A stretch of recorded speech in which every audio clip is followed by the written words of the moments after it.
샬롬, 반갑습니다. 오늘 이 방송은 토요일 날 저녁에 지금 찍고 있습니다. 녹화 방송인데요. 녹화 방송은 설교만 올려드리도록 하겠습니다. 주일 날 오늘부터 이제 생방송으로 중계가 되기 때문에 한국 시간으로 12시 그리고 인리 시간으로 10시에 여러분이 실시간으로 예배를 드릴 수 있습니다. 그래서 참고하시고요. 전체 예배를 다 보기를 원하시는 분들은 10시와 한국 시간 12시에 생방송을 보시기를 바랍니다. 오늘 우리에게 주시는 하나님 말씀은 요한복음 20장 19절에서 23절 말씀입니다. 이날 곧 안식 후 첫날 저녁 때에 제자들이 유대인들을 두려워하여 모인 곳에 문들을 닫았더니 예수께서 오사 가운데 서서 이르시되 너희에게 평강이 있을지어다. 이 말씀을 하시고 손과 옆구리를 보이시니 제자들이 주를 보고 기뻐하더라. 예수께서 또 이르시되 너희에게 평강이 있을지어다. 아버지께서 나를 보내신 것 같이 나도 너희를 보내노라. 이 말씀을 하시고 그들을 향하사 숨을 내쉬며 이르시되 성령을 받으라. 너희가 누구의 죄든지 사하면 사하여질 것이요 누구의 죄든지 그대로 두면 그대로 있으리라 하시니라.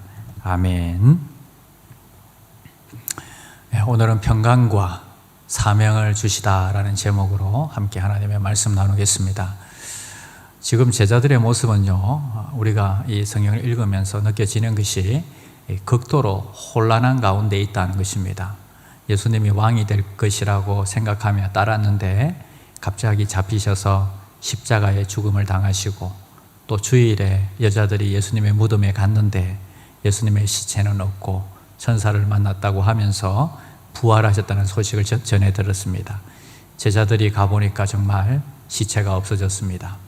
또 엠마오로 가던 제자들이 돌아와서 예수님을 만났다고 하고요. 도대체 어떻게 돌아가는 건지 지금 머리가 복잡한 가운데 있을 것입니다. 그런 가운데 그들의 마음을 나타내는 단어가 나옵니다. 바로 두려움이라는 것입니다. 두려움 가운데 모인 곳의 문들을 닫았더라. 문을 콩콩 닫고 누가 들어와서 자기들을 잡아가지 못하도록 걱정하며 염려하며 있는 것입니다. 이 말씀은 2000년 전에 제자들에게 주신 말씀이지만 어쩌면 코로나19 시대를 살고 있는 우리에게도 동일하게 주시는 말씀이 아닐까 생각해 봅니다. 예수님이 지금 우리에게 찾아오셔서 어떤 말씀을 하실까요? 자, 첫 번째는 주님은 우리에게 평강을 주십니다. 19절 보겠습니다. 이날 안식 후 첫날 저녁 때에 제자들이 유대인들을 두려워하여 모인 곳에 문들을 닫았더니 예수께서 오사 가운데 서서 이르시되 너희에게 평강이 있을지어다. 평강이 있을지어다. 제자들은 예수님의 죽음 이후에 두려워 떨면서 문을 닫고 숨어 있습니다. 하루하루 살아가는 것이 두려움과 염려였습니다. 이제 예수님 없이 어떻게 살아갈까? 우리는 어떻게 살아야 하나? 이제 우리는 끝이구나. 우리도 잡혀서 죽는 건 아닌가? 그런데 그런 두려움과 절망 가운데 있는 그들에게 찾아오신 분이 계십니다. 바로 예수님이 찾아오셔서 말씀하십니다. 너희에게 평강이 있을지어다.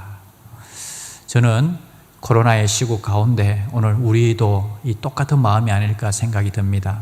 그래서 저와 여러분들에게 찾아오셔서 너희에게 평강이 있을지어다. 너희 가정에 평강이 있을지어다. 너희 교회에 평강이 있을지어다.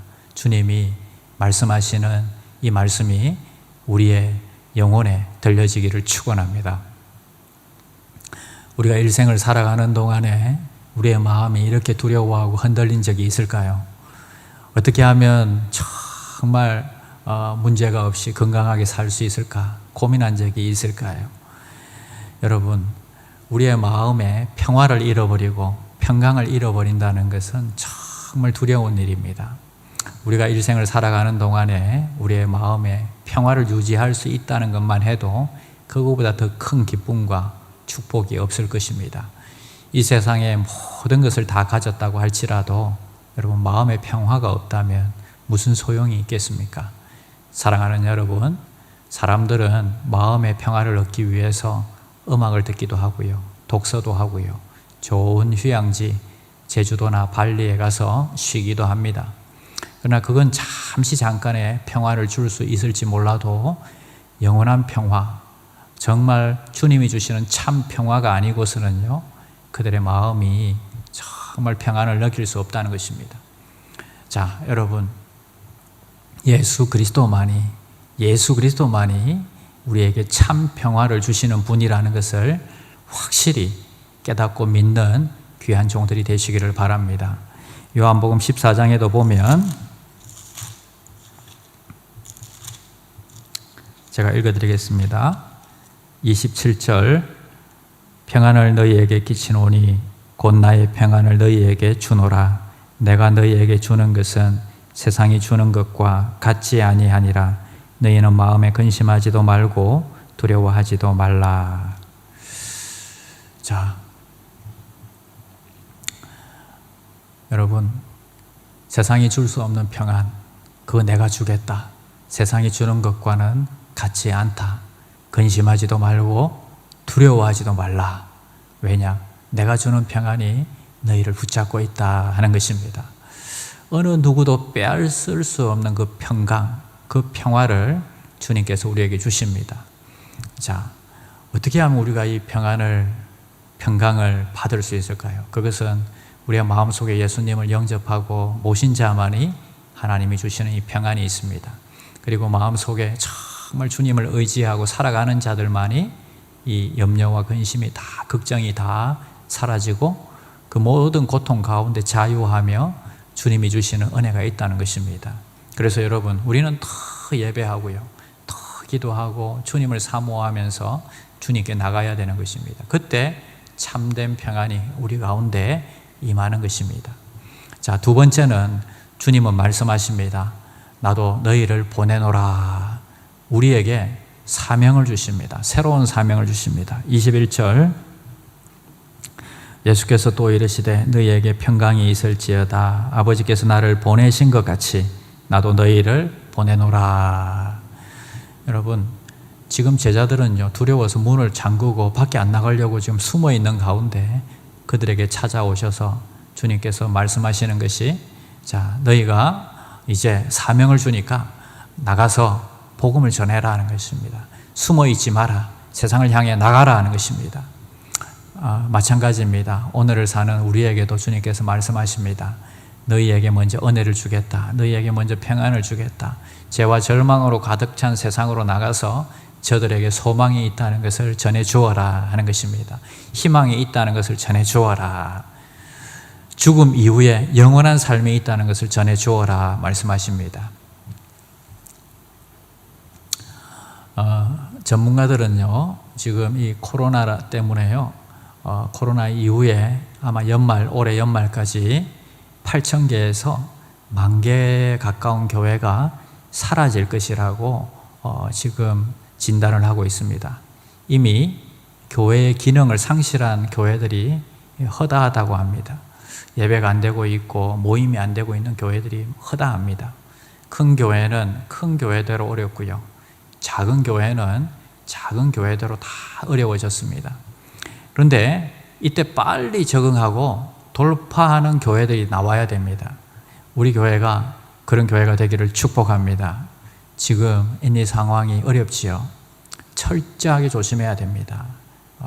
나의 건강이 가족의 건강이요, 나의 건강이 우리 공동체의 건강이다 하는 것을 우리가 기억하면서 철저히 우리는 우리의 몸들을 갖다가 조심해야 됩니다. 그러나 여러분, 우리가 조심한 것도 우리 교회가 참 신경을 많이 썼죠. 우리가 이 인도네시아에서 아마 한인교회 중에는 가장 먼저 온라인으로 예배를 전환했을 것입니다. 3달이 넘게 현장 예배를 안 드렸죠. 그리고 이제는 이게 오픈이 되어서 예배를 드리고 있습니다만은 언제까지 이 코로나가 진행이 될지는 아무도 모르는 상황 가운데 있습니다. 우리가 코로나 이전으로 돌아갈 수 있을지, 아니면 코로나가 이대로 쭉 계속 이런 상황으로 계속 갈지, 아니면 지금보다 몇 배 더 센 코로나가 나와서 더 폭발적으로 늘어나서 더 어려운 시대가 올지. 지금 미국과 유럽에 나오는 코로나의 종류는 4배가 더 세다고 하죠.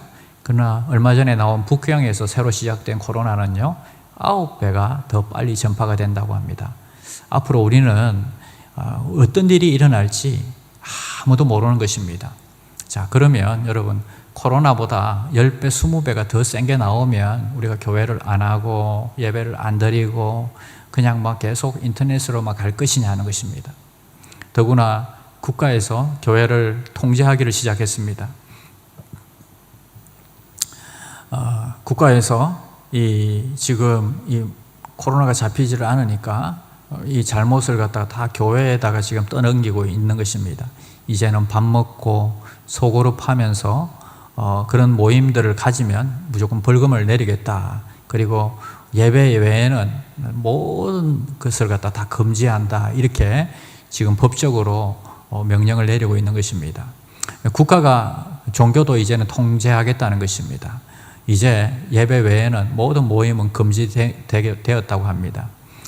지금 정권이 여러분, 대학 때에, 제가 대학을 다닐 때 운동권이 지금 이제 정권의 주축입니다. 이분들의 특징이 뭐냐 하면 종교는 아편이다. 종교를 제일 미워합니다. 그 중에 기독교를 제일 싫어하죠. 그런 분들이 지금 이 나라를 이끌고 있습니다. 이분들의 생각 속에는요, 하나님이라는 자리가 전혀 없습니다. 제가 어떤 당을 속해 있고 좋아하고 이런 것도 전혀 없습니다. 그런데 제가 이렇게 보니까요, 그렇게 분명히 보이고 느껴져요. 자신들이 생각하는 이상적인 사회, 자기들이 만들려고 하는 그 이상적인 사회 안에는요, 종교는 없어져야 하는 사회입니다. 이런 분위기 속에서 지금 우리가 어떻게 해야 하나 하는 것입니다. 자, 그러면 안전을 지키는 것과 예배를 드리는 것, 어떤 것을 선택할 것이냐 하는 것입니다. 자, 여러분, 안전, 예배, 신앙, 어떤 것을 선택하겠습니까? 우리는 철저하게 이 두 가지를 다 잡아야 합니다. 안전도 포기하면 안 되고요. 그리고 예배도 포기하면 안 되는 것입니다. 우리의 사명은요, 바뀌지 않습니다. 예배하는 것이 사명이고 복음 전하는 것이 사명이라는 것입니다. 그러나 단 방식만은 바뀔 것입니다. 현장이든 인터넷이든 방식만 바뀌는 것이지, 안전을 위해서 최선을 다하고 또 예배를 위해서 또 우리가 복음을 위해서 최선을 다하는 것입니다. 여러분, 안전을 위해서 또 현장 예배를 50%가 모이면 나머지 또 온라인으로 또 50%가 모이면 100%가 되지 않습니까? 그리고 다른 사람들이 또 온라인 보면 120%, 130% 되지 않겠습니까? 그래서 지금은 우리가 모이기에 더 힘써야 하는 시대라는 것입니다. 현장 예배도요, 마스크를 끼고 하니까 얼마나 힘드세요. 저도 마스크를 끼고 이렇게 돌아다녀보고 무슨 일을 하니까 어지러워요. 찬양을 한번 불러보니까 너무 어지럽더라고요. 그런데 여러분, 찬송을 부르니까 힘들다고 우리가 찬송을 못 부르잖아요. 그러면 어떻게 해요? 손으로도 찬송하면 됩니다. 힘차게 박수를 치든지, 아니면 우리가 손을 들고 찬양을 하든지, 깃발을 만들어서 깃발을 흔들면서 찬양을 하든지, 탬버린을 치면서 찬양을 하든지, 하나님께 영광을 올려드리고 찬양하면 되는 것입니다. 방법만 바뀌는 것뿐이지 우리의 예배는요, 더 뜨거워져야 되고 더 모이기를 힘써야 하는 것입니다. 지금이 바로 그런 시국이다 하는 것입니다. 먼저 주님을 만나고, 그리고 기쁨과 감사가 넘치게 되었다면, 주님을 만나서 우리 가운데 평안이 임했다면 절망 가운데 있는 사람들에게 찾아가야 하고, 슬픔 가운데 있는 고통받는 자들에게 우리가 찾아가야 되는 것입니다. 카톡으로, 또 인터넷으로, 아니면 내 주위에 있는 형제들에게 얼마든지 예수 그리스도를 전할 수 있는 것입니다. 자, 주님의 사랑과 그리고 주님의 이 놀라운 은혜를 먼저 체험한 자들에게 주님께서는 우리에게 사명을 주십니다. 자, 아버지께서 나를 보낸 것 같이 나도 너희를 보내노라 말씀하십니다. 예수 그리스도의 사랑을 들고 나가야 하는 것입니다. 복음을 전할 뿐만 아니라 이 세상 가운데 그리스도의 사랑을 실천해야 되는 것입니다. 23절 말씀을 한번 보겠습니다. 너희가 누구의 죄든지 사하면 사하여질 것이요 누구의 죄든지 그대로 두면 그대로 있으리라 하시니라. 자, 이 말씀은 우리가 죄를 갖다가 사해주고 그리고 그대로 두고 그런 뜻이 아니라 우리가 말 한마디로 영혼을 살릴 수도 있고 복음을 전해서 그들을 주님께로 인도할 수 있고요. 그리고 우리가 입을 꼭 다물고 있으면 그 사람들은 아무 일도 일어나지 않는다는 것입니다. 전하면 어떤 일이 일어나고요. 그리고 말하면 그들이요 살아나고요. 이런 일들이 일어나지만 우리가 사명을 감당하지 않고 아무 생각 없이 사명 없이 살아가면 이 땅은 전혀 변하지 않는다는 것입니다. 우리의 사명을 감당하지 않는다는 것입니다. 예수님은 우리에게 세상을 섬기라고 세상에 복음을 전거라고 그리고 우리 가운데 이 예배와 기도에 더 주님께서는요 더 많은 은혜를 부어주시고 지금 함께 하시는 것입니다. 오늘 주님 앞에 나와서 이 자리에서 예배하시는 분들 가운데서 정말 예배를 사모하시고 기도를 사모하시고 그래서 예배가 살아나고 기도가 살아나기를 축원드립니다. 그리고 하나님이 주시는 사명이 여러분 가운데서 다시 기억되기를 바랍니다. 그래서 우리에게 주신 사명을 잊고 살았다면 다시 사명을 새롭게 회복하는 시간이 되어야 되는 것입니다. 자, 그러기 위해서는요 주님께서 우리에게 말씀하신 게 있습니다. 뭡니까? 세 번째는 성령을 받으라 하는 것입니다. 사랑하는 여러분, 성령 충만하시기를 바랍니다. 22절 이 말씀을 하시고 그들을 향하사 숨을 내쉬며 이르시되 성령을 받으라. 여러분, 주님께서 왜 성령을 받으라고 하셨을까요? 이 사명을 감당하기 위해서 너희가 지금 가지고 있는 이 평안을 계속 유지하기 위해서는 성령이 없이는 안 된다는 것입니다. 인간을 창조할 때도 하나님께서 사람을 흙으로 빚으시고 그 코에 숨을 불어넣었더니 말씀하십니다. 살아 움직이는 생명이 되었다고 하시죠. 그리고 생명이 되었다고 하시죠. 마찬가지로 오늘 우리가 예수를 믿을 때에 이 모든 일들을 갖다 성령께서 하시는 것입니다. 그래서 죽었던 영이 살아나게 되고 우리가 하나님의 자녀가 되게 하는 것, 이거 다 우리 속에서 성령이 하시는 것입니다. 그래서 여러분 성령을 사모하십시오. 성령을 사랑하십시오. 성령에게 완전히 장악되시기를 바랍니다. 제자들이 언제 정말 제자다워졌습니까? 이전에는요 참 약하고 흠도 많고 겁도 많고 쓰러지고 실수도 많은 자였지만 오순절날 마가다락방에서 그들이 기도할 때에 성령 받고 나니까 완전히 달라졌죠. 성령 받고 나니까 그들이 이제는요 주님의 사명을 들고 나가서 복음을 전하는 사람들이 됐다는 것입니다. 우리도 여러분 성령이 없이는 예수님을 믿을 수가 없습니다. 성령이 없이는 능력 있는 신앙생활을 할 수가 없습니다. 성령이 없이는 풍성한 삶을 살 수가 없습니다. 성령 받아야 승리할 수 있고 성령 받아야 능력 있는 삶을 살게 되는 것입니다. 사랑하는 여러분, 성령은 예수의 영입니다. 성령은 살리는 영입니다. 성령은 치료의 영입니다.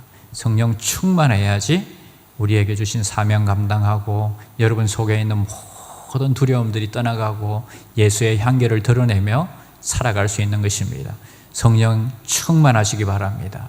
성령을 아직까지 어떻게 하면 받을 수 있을까요? 그것은 우리가 예수를 믿는다고 고백할 때에 예수님을 우리 속에 초청할 때에 성령께서 여러분 속에 쑥 들어오시는 것입니다. 그래서 성령 충만하시기를 주님의 이름으로 축복합니다. 이 두려운 시대에 성령님이 오셔서 평안을 주시도록 이 힘든 시대에 정말 성령님이 여러분들에게 날마다 새 힘을 주시도록 사모하면서 주님 앞에 나가시기를 축원드립니다. 우리 이 시간에 한번 찬양했으면 좋겠습니다. 따스한 성령님 부르신 곳에서 우리 찬양하겠습니다. 따스한 성령님이라는 찬양인데요. 이 찬양을 보면 이분이 정말 성령을 체험하지 않고서는 이런 가사를 쓸 수 없다고 생각이 됩니다. 그분이 찾아오시면 그분의 마음에 어떤 일이 일어났는지 그리고 그분이 어떻게 일하셨는지를 가사에다가 다 적어 놓으신 것 같아요.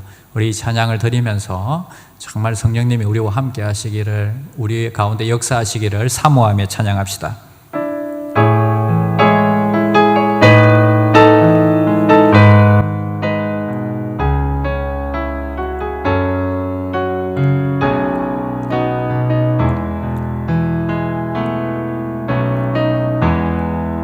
따스한 성령님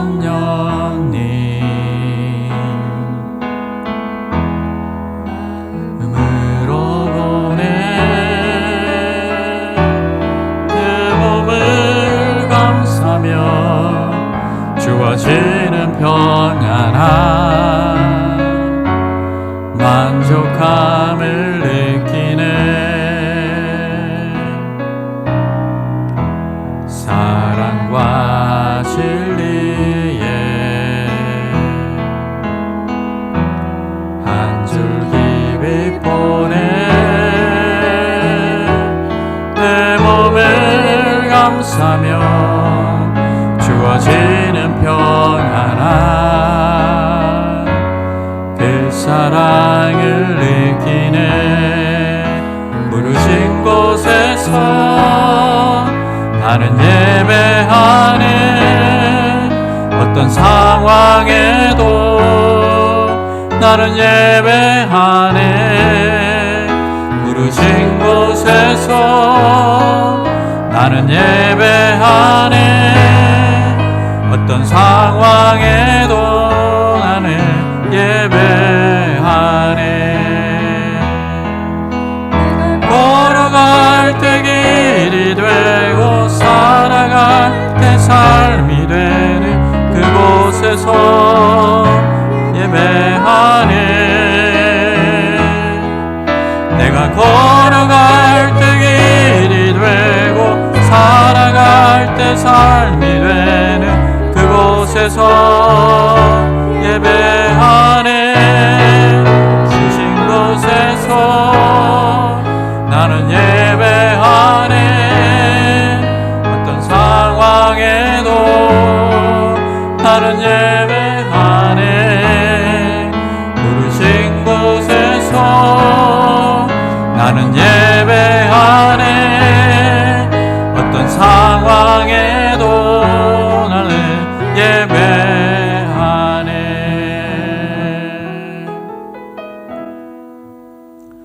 여러분, 이 시간에 기도했으면 좋겠습니다. 답답하고 두렵지만 우리의 사명은 변하지 않습니다. 멈추지 않습니다. 우리 예배는 멈추지 않습니다. 현장이든 온라인이든 멈추지 않습니다. 주님을 찬양하는 것도 멈추지 않습니다. 오늘 우리에게 힘 주셔서 말씀과 기도 운동이 일어나게 하시고 코로나19를 뒤엎어버리는 지저스19 운동이 우리 가운데 일어나도록 우리 다 같이 한번 기도하겠습니다. 우리 한번 주여 한번 부르고 기도하겠습니다. 주여, 하나님 아버지 감사합니다. 오늘도 우리를 불러주시고 예배하게 하심을 감사합니다. 아무도 예배하지 않는 이 땅 가운데 예배하는 자들이 있게 하심을 감사합니다. 하나님이여, 우리 가운데 마음의 답답함과 두려움들이 있음을 고백합니다. 하지만 아버지 하나님께서 우리 이 시간에 찾아오셔서 모든 우리 성도들 마음속에 임하여 주셔서 성령으로 충만하게 역사하여 주시옵소서. 평안을 주시옵소서. 세상이 줄 수 없는 평안을 주시옵소서.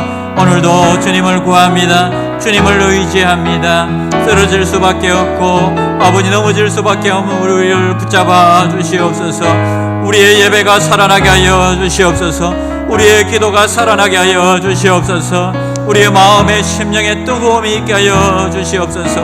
오 주여 아버지, 오 주여 아버지,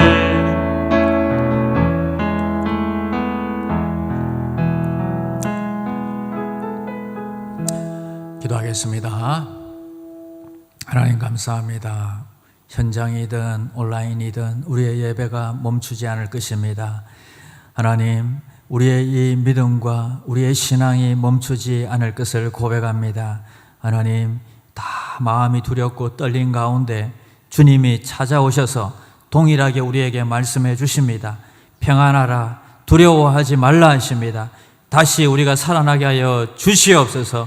주여, 주님의 믿음으로, 주님을 향한 열정으로, 기도와 아버지 하나님의 예배로 돌파할 수 있도록 주님 도와주시옵소서. 소망교회 예배 가운데 성령의 임하심이 있게 하여 주시옵소서. 성령의 기름 부으심이 있게 하여 주시옵소서. 하나님이 함께 하심으로 병이 치료되게 하시고 마음의 소원들이 응답되는 놀라운 역사들이 있게 하여 주시옵소서.